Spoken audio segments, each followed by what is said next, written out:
planning is a super important process of leadership and entrepreneurship. And I think what it really comes down to is the process of planning is a lot of the time more important than the plan. Hey, Anna, do you think people are listening? Yeah, why wouldn't they be? We make business so fun. Don't we? In that case, let's introduce ourselves. Hey, it's Anna and Selena and the 15-ish minute coffee chat podcast. Talking business doesn't have to be boring, so dive into our coffee chat conversations and learn something new for your small business.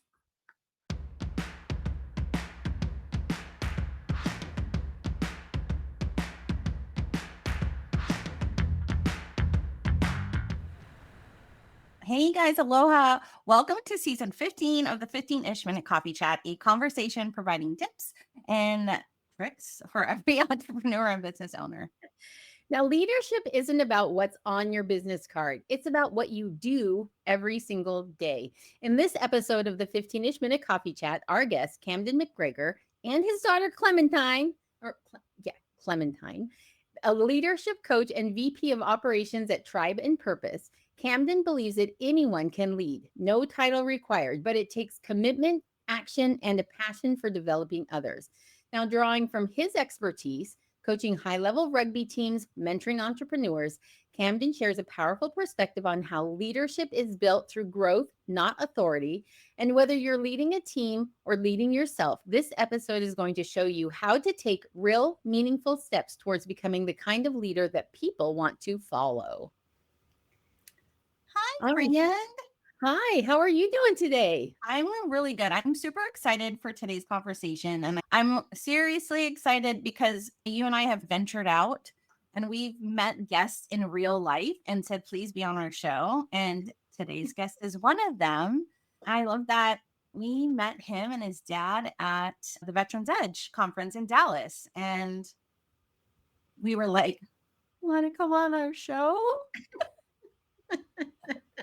Because it was so fun to talk to and it was such a good conversation. I'm like, I feel like he would be a good guest, and I think our audience would learn a lot from him and what he brings to the table with his job and what he does.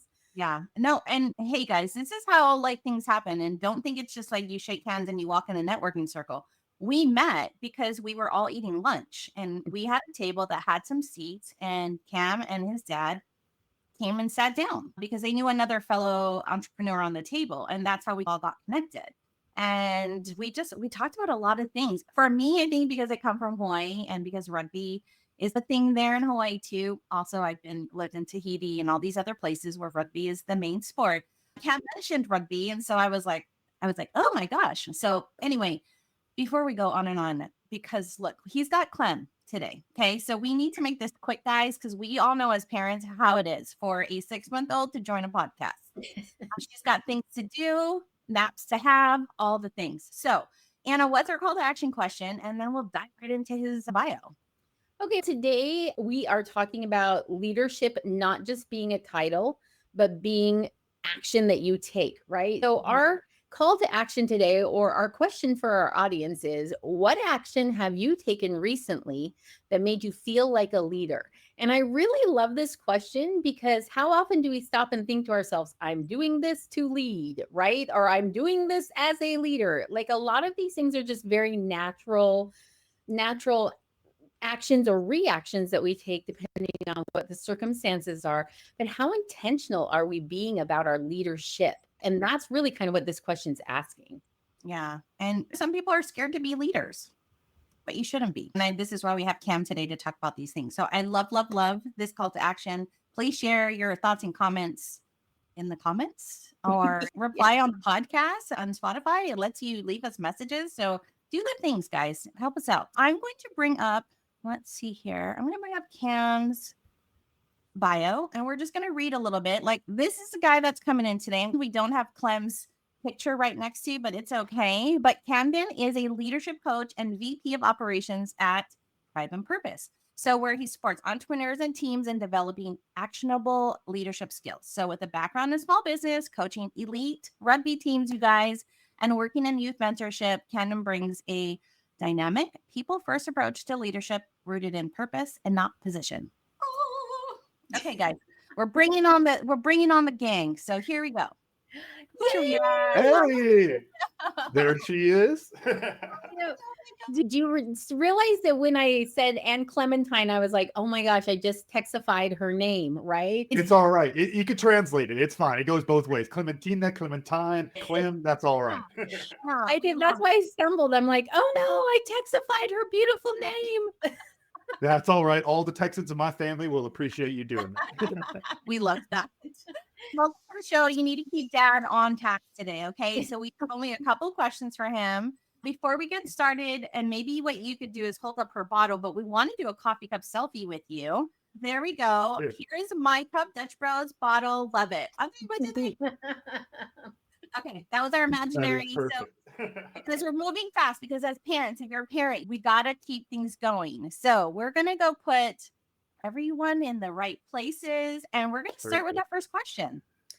Yes. Okay. So we were really excited when you agreed to come on this show, and then with your intake form, having it all directed toward leadership, that was a lot of fun. So one of the things you said in your intake form that both Lena and I were like, ooh, we definitely need to have this question, is you talked about planning versus action. And so I would really love for you to dive in a little bit about planning versus action and its impact on leadership, specifically for entrepreneurs or kind of those solo leaders. Yeah, definitely. I think really planning is a super important process of leadership and entrepreneurship. And I think what it really comes down to is the process of planning is a lot of the time more important than the plan itself. I think we can get so wrapped around the planning process and try to get the perfect plan and all of that, and we forget to actually take action. And even if you do have the perfect plan, it falls out the window as soon as you start taking action anyway. So we always like to encourage folks to get that 80% solution or so, something pretty good that you're pretty confident in, you can start moving forward with. And then as you start to take that action, you can make those adjustments. I love the Mike Tyson, everyone has a plan until they get punched in the face. We talk with a lot of veterans on our show. Of course, my dad is a Green Beret. Only no plan survives first contact, right? The plan goes out the window once the bullets start flying. All that kind of stuff is 100% true. But the plan still matters. You still have to go through that process, because as you go through the planning process, what it does is it helps you to break down the individual pieces. This is the really big key we like to talk about. We call it scripting the chaos. And the perfect plan doesn't work. You could go, hey, A, B, C, D, E, all the way down to Z. If that is not going to work, things are going to go wrong. But what you can do is you can recognize, hey, when this happens, I'm going to do this. Here's what I want to start off with. If something goes wrong, I'm going to adjust here.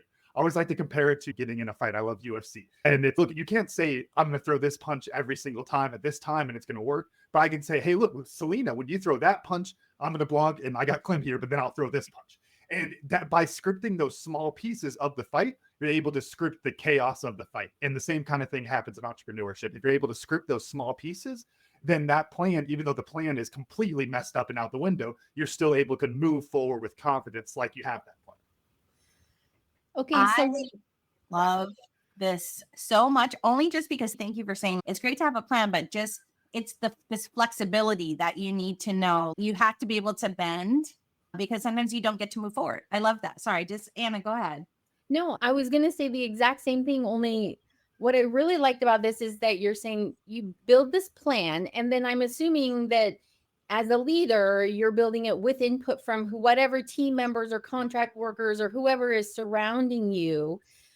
When you invest those people into this planning process, they tend to have that same kind of flexibility of, hey, this is the plan, but if it doesn't go like it's supposed to, then there's a plan B. But everybody gets that input, and then they buy into what you're trying to do. Exactly. And that's what we talk about as far as like building a team of leaders and why that's so important. Because what you're talking about there, really, that's just being a leader. And you already mentioned leadership is not that title. What we do with Tribe and Purpose is help to build an entire team of leaders so they could function independently and understand the vision, the purpose, and the mission, so that when something does go wrong, they know how they can make the adjustment. They know what the end goal is, and so they know what kind of constraints they're working inside of as far as those adjustments go, rather than having to running up the flagpole to go ask the boss what they need to be doing. I love my former career in the restaurant business. One of the things that we were taught in our training was just like always put your aces in places so that they can like control, like you say, those little scripted. They're like the little scripted chaos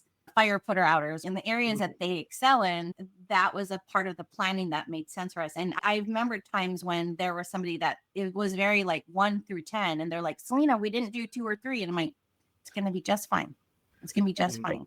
Don't fixate on 2 and 3. We're already at 7. I don't know how to tell you, but we're not going back to 2 and 3. So I think it's really important.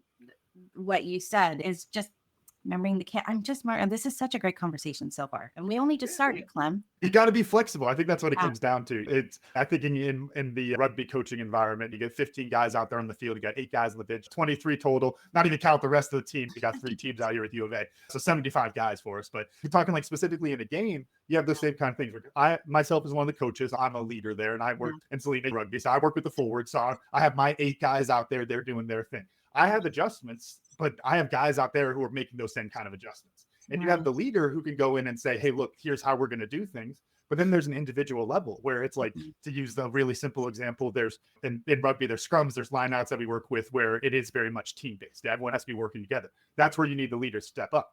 But that being said, you passing the ball, you tackling, you doing all of those things, you hustling, that's you. And so if you have that leadership component in yourself, then you can be more flexible, be more proactive in those environments as well, leading yourself. And then guess what? When that guy gets hurt or something happens and that leader's gone, now you've got 7 other guys who are ready to step up into that main leadership role. Ooh. So you flowed into what our second question was, which was talking about having future leaders and building future leaders on your team. And that's exactly what you were just saying. I'm curious, how many times have you, like in your working with businesses, have you come across those leaders that are truly fly by the seat of their pants, that do not plan? Do you see that very often? And what's the consequence of that? I feel like all of them have blown up a business at some point and they don't do that anymore. I think everyone I've met, they tried that for a bit and then it blew up in their face and now they do a little bit of a plan.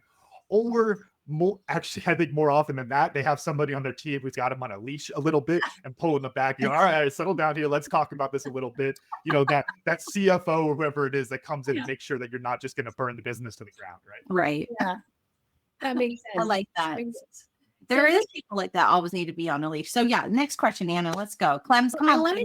I want to dive a little bit more into about creating those future leaders, because you breezed through that really quickly with the idea of, as you lead, you allow your team members to then make adjustments by leading themselves through whatever their part of the work might be, the process might be.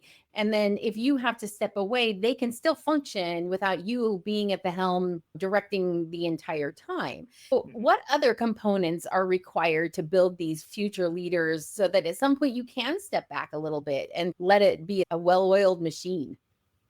Yeah, really, I think it's just a measure of how good of a leader you are. And that's not me trying to pat myself on the back, but I think you have to understand the vision to be able to sell the vision to your team. That's one of the fundamental components of being a leader. And then in order to develop those leaders, you don't only just have to get them to be bought in enough to the vision where they're showing up to work, but you're getting them bought in enough that they're putting that extra effort that the leader does, that they're actually taking the effort to care about the vision. They're not memorizing the company values just to give you lip service. They actually understand the why behind those values.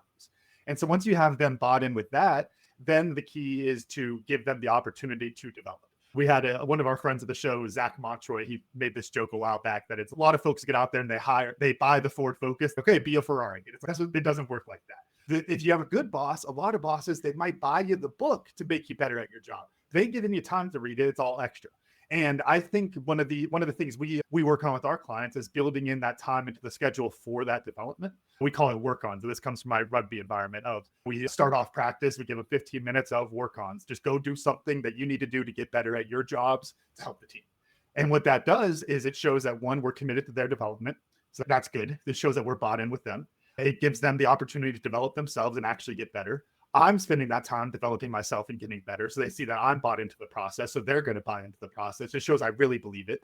I'm taking time out of our schedule in order to do that. So that shows I'm really bought in. If you think about on Tuesday from 11 a.m. to 1 p.m., you give your team time off to go read books. They're like, okay, this is happening for a reason. Anna did this for a reason. And it's showing that you're really bought into their development there. And then the really big key with those work-ons, this is how you really create that kind of feedback loop to help to develop those leaders, is that it creates a feedback loop where they're coming to you and asking what they need to work on. If somebody doesn't know what they need to work on out of practice, they come up and say, Coach Cam, what do you want me to do? And the really funny thing is, if I go to someone, I say, dude, you're a terrible tackler. Oh my gosh, it's really bad. I need you to work on that. Their feelings are going to be hurt. But in work-ons, that player comes up to me and says, coach, what do you want me to work on? Hey, your tackling needs a lot of work. Go do this drill. Boom. Now we have that path forward on them. Same kind of thing inside of the business. Hey, your soft skills need some work. I got a book on the shelf back there. I want you to start reading this book, and you can show that you're really committed to that development there. And by committing to that development, it builds the flow really of the pipeline for your leadership. And then that gives people, one, the chance to get better. And then as things grow and new positions show up or people move on, you have people that are able to fill those roles and slide up the ladder like that.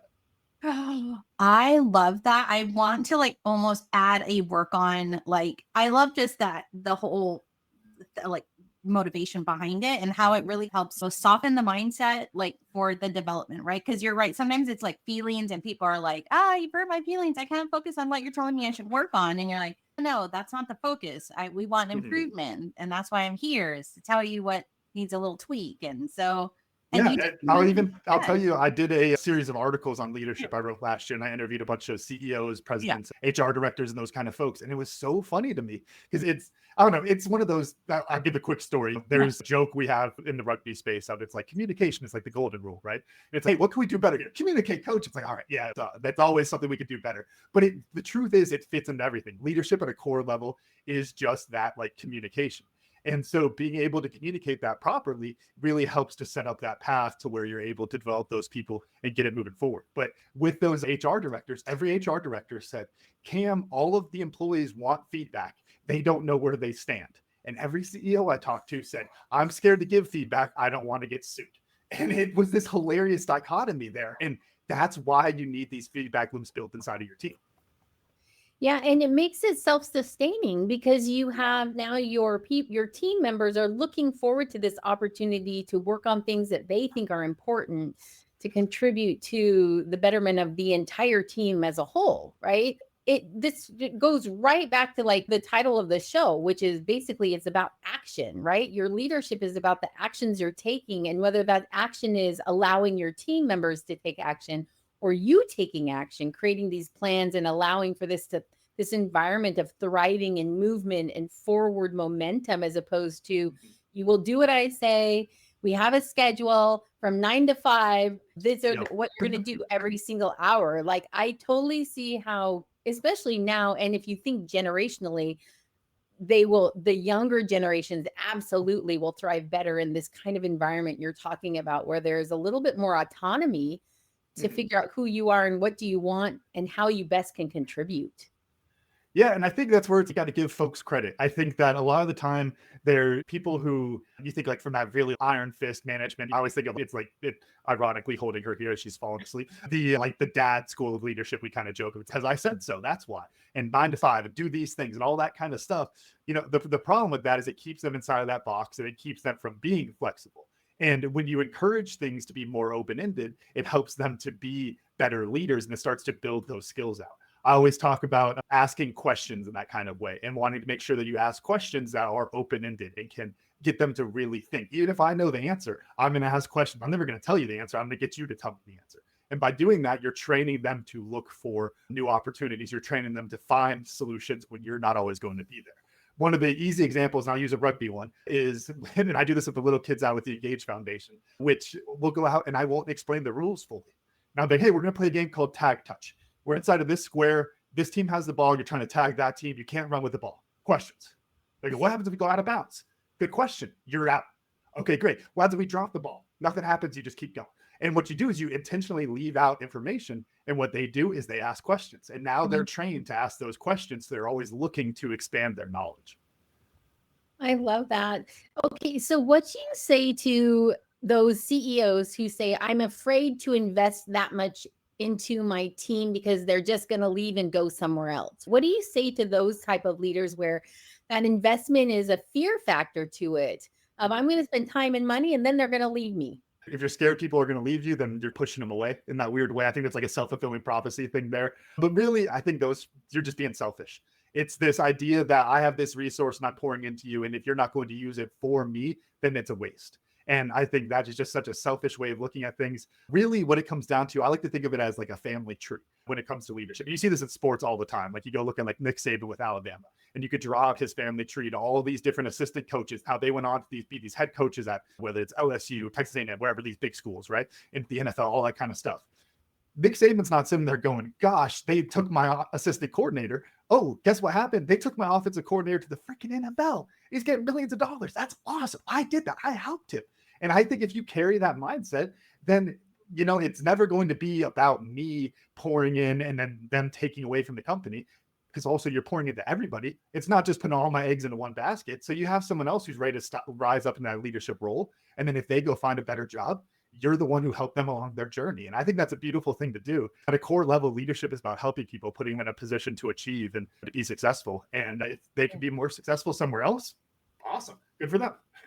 Oh, said. So well said that Clem, if you are listening to this on the podcast, she's taking a snooze now. She's Dad's got this, right? So like I can take. I know she's not chiming in. No, I thought he needed help today, but he doesn't. So I'm gonna go down. I feel like I've had so many bosses over the time, and I've had those that like don't invest, but then they complain about why is the company not thriving, or why does the culture feel whichever. So I feel like I know I thrive better in the mindset you just spoke about, is where you're going to develop them, and then unless they're going to take over your own company at some point, you're grooming them and helping them grow to be the next leader somewhere else. Probably. Yeah. You know what I mean? I could give you, there's a much simpler example. The sports examples are always just so much more cut and dry than the business love it.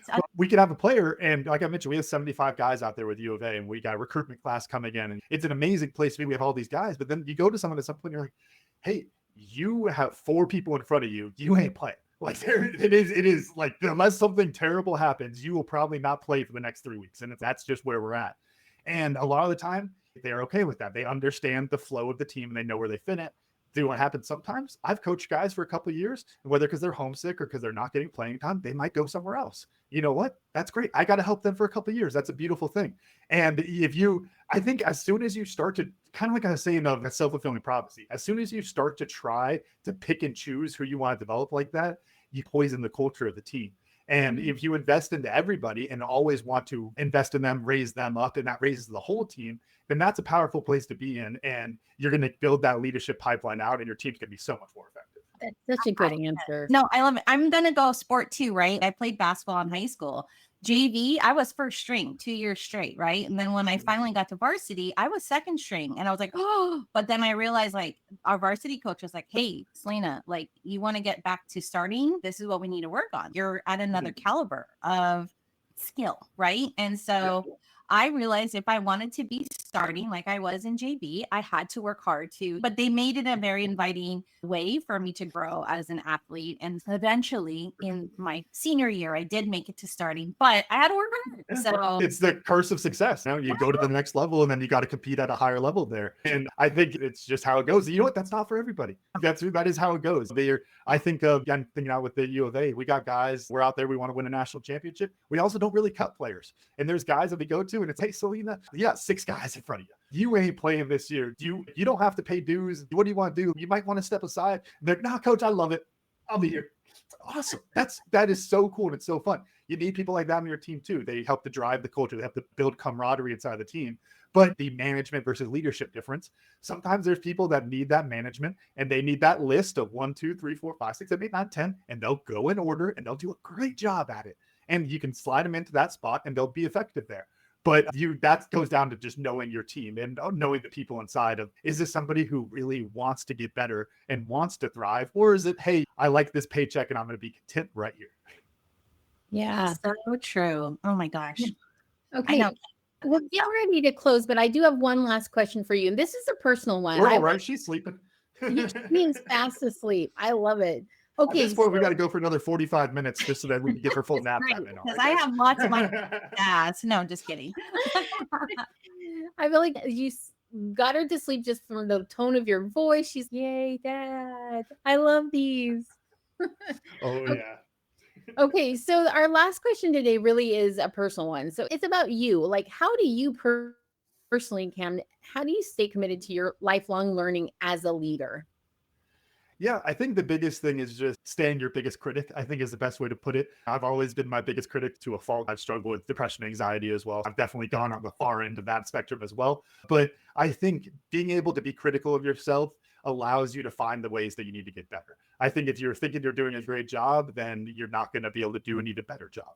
And that kind of I heard this joke once about anxiety could be a superpower. It's the zombie apocalypse. You want this person with anxiety because they're going to see everything coming. I think that it works a lot like that in my favor as a leader, because I leave rugby practices and everyone out there might be thinking it was great. And I'm like, oh gosh, why did I say that way? I don't think they understood what I meant by that. Or gosh, why did I run the drill that way?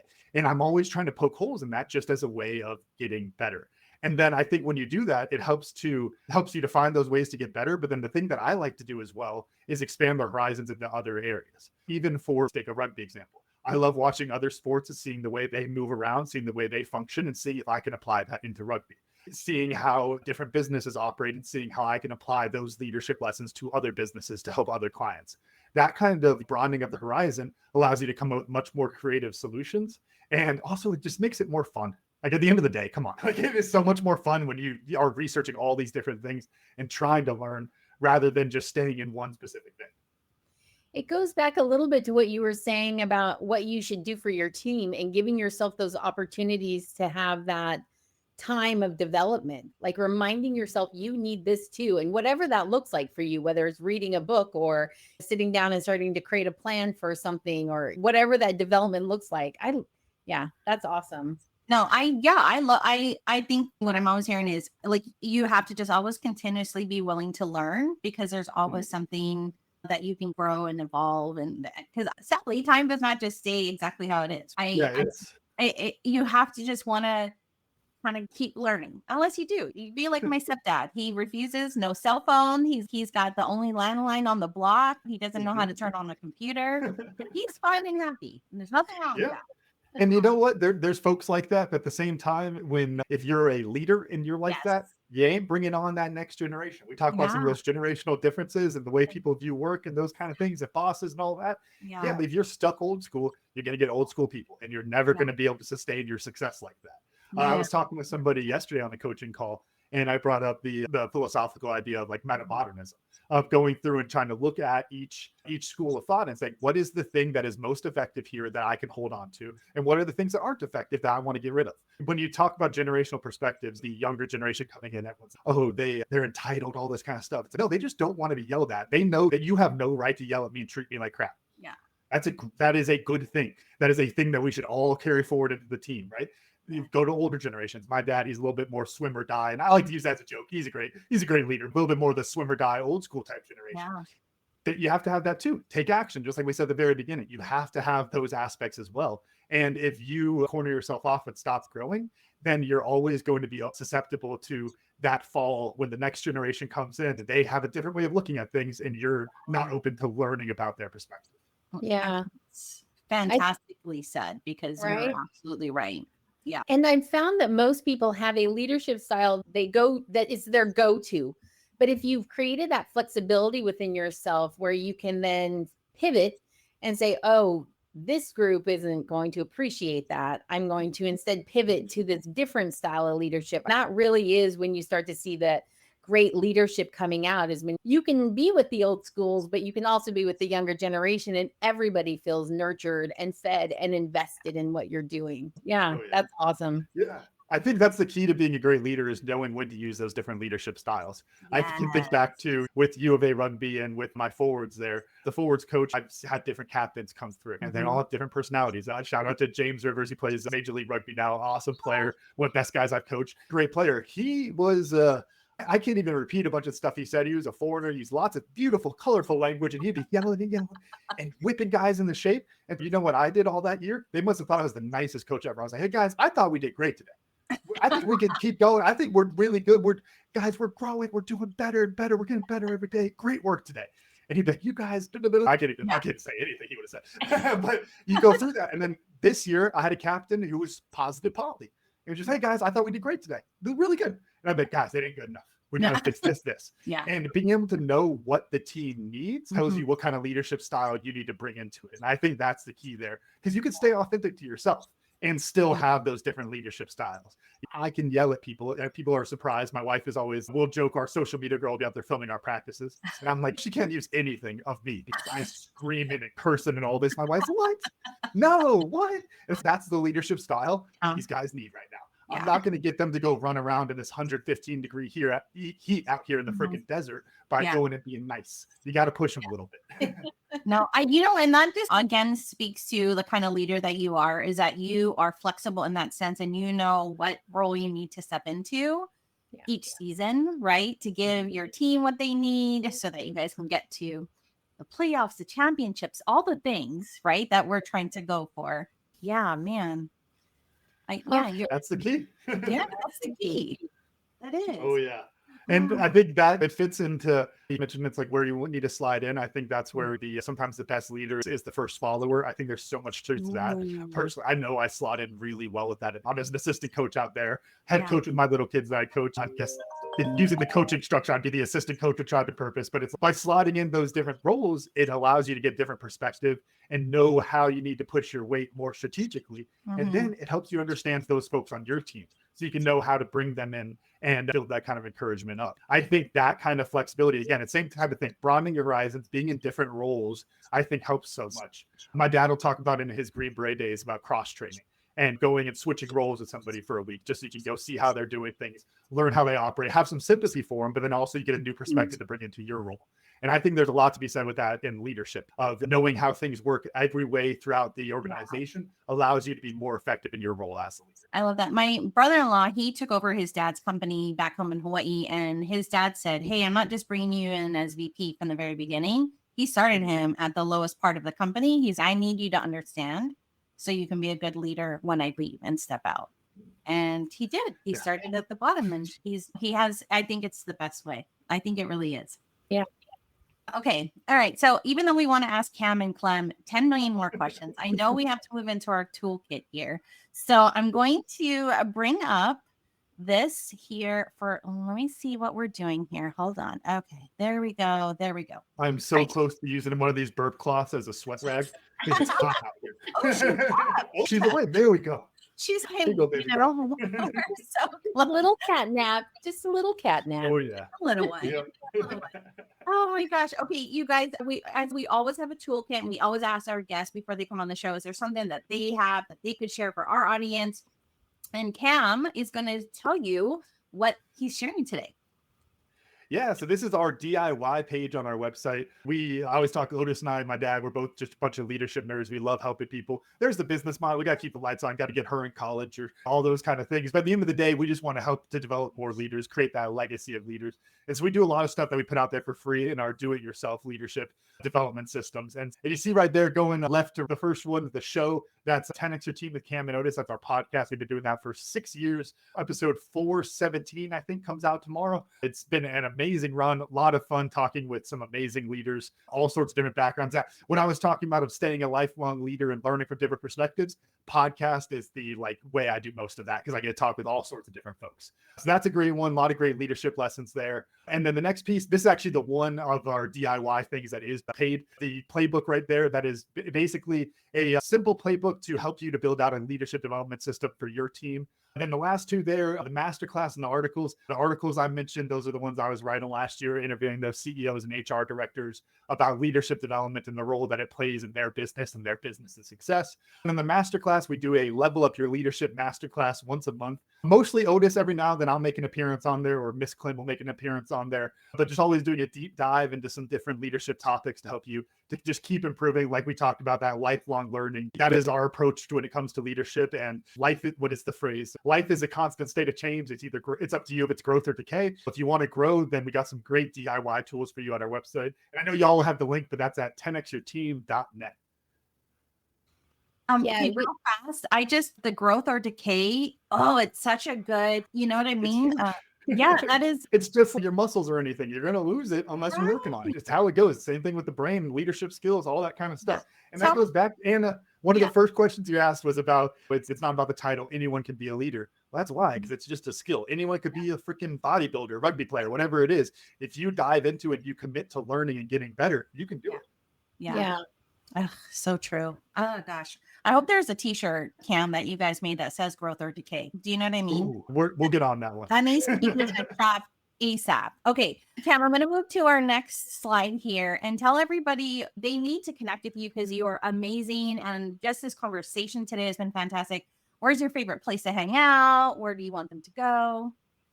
Yeah, best place is our YouTube at 10x Your Team. That's our primary channel. You can get the podcast. That's also the real reason we point everyone there. That's the only platform where it's combined between the business and the podcast. So everywhere else you go, there's at 10x Your Team and at Tribe and Purpose. But on YouTube, it's all together. You get the podcast, the masterclasses, the replays.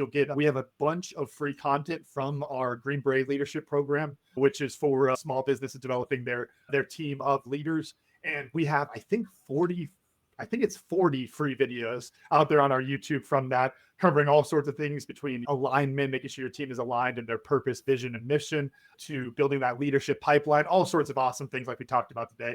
That's all on our YouTube, totally free. And we also pump out a whole bunch of shorts there. So if you got the short attention span and you like to swipe through the shorts, we got a bunch of shorts on there as well. And then the last thing I'll plug is my dad does his whiskey words, which are, people love these. It's just him sitting out in the mountains in Colorado with the whiskey and the cigar, talking something with leadership. Sometimes get pretty fired up about it, as you do with the whiskey and cigar, but that more editorial piece there on leadership is a lot of fun too. Oh my gosh, I'm giving my husband, he loves a good whiskey and a cigar. So this probably is going to be perfect for him. Perfect. I just thank you for you guys. If you can't find Cam and the rest of the Tribe and Purpose crew, you're not looking. Literally, you could turn left and it's, oh, there they are. Before Anna closes us out, I just want to say thank you so much. And a huge congratulations, by the way, to 6 years and almost 500 episodes. Yeah. Thank you so much. Huge. It's so much fun. It's a lot of fun. That's why we keep doing it. And the curiosity just drives us forward. I talk about my dad being that swim or die type of guy. We were hunting up in Wyoming, hunted pronghorn, driving around. It was right before I graduated college, talking business and talk about the business I was starting, all that kind of stuff. And he was in business development at the time. And we could do a podcast. And I was like, a podcast. And then he sends me a calendar invite for that Tuesday morning. And oh gosh, those first 10 shows sucked. But that's how you get to 400, is you just start. Like we said, take action. Cam, we'll have to send you a picture of mine and Anna's first podcast. Is so bad. We laugh every time we look at a photo that we took of ourselves. So we'll be sure to share that in a LinkedIn DM or something like that. I love it. I think it was like episode 12 or something that I always say that number, that my dad asked me a question. Or we're going, and I talk in paragraphs. Sometimes I lose the question at the end of the paragraph. I completely lost it. He goes, nope. He just looks at me. There's about 2 minutes of me just staring at my notes trying to think of a question. So the reason why, true story, the reason why we have banners is because I would forget the questions that we were asking the guests, because I'm like, what did we ask them? I'm so lost a little bit. So the banner was really that come through with the questions. They're not even really for the guests. They're for Selena, so she doesn't forget what did we ask them. And I also want to notate, guys, for those that are listening to the podcast, Clem has woken up because she knows that she needs to be ready to say goodbye and aloha at the end of the show. So just so you guys know, but Anna is going to close this out. Cam, this is where I'm supposed to be quiet, and I add on our Oscar music. Just want to say thank you before Anna does all the wonderful things. Yes, thank you so much, Selena. You're great. Yeah, Cam and Clem, thank you so much for joining us today on today's 15-ish minute coffee chat. For all of those who are listening, either catching the replay or here with us when it streams live, make sure you grab all of the show notes. That's the resource links, the links to find Cam, the links to find Tribe and Purpose, the link to find the 10X Your Team. All of that kind of stuff is going to be in those show notes at annandselena.com/blog. As always, you can find Anna and Selena at annandselena.com. We love to hang out on LinkedIn. Come and connect with us there. We're also on Facebook and Instagram and all of your favorite podcast platforms. We look forward to seeing you at the next 15-ish minute coffee chat. Thank you. Bye, guys. All right, thank y'all. Oh my gosh. Did they actually make it to the outro music? I told you this would work, Selena. Okay. Well, thanks for tuning in to today's show. Now head on over to annandselena.com to listen to more of the 15-ish minute coffee chat. We've got over 100 episodes, all geared to making your businesses more fun and profitable.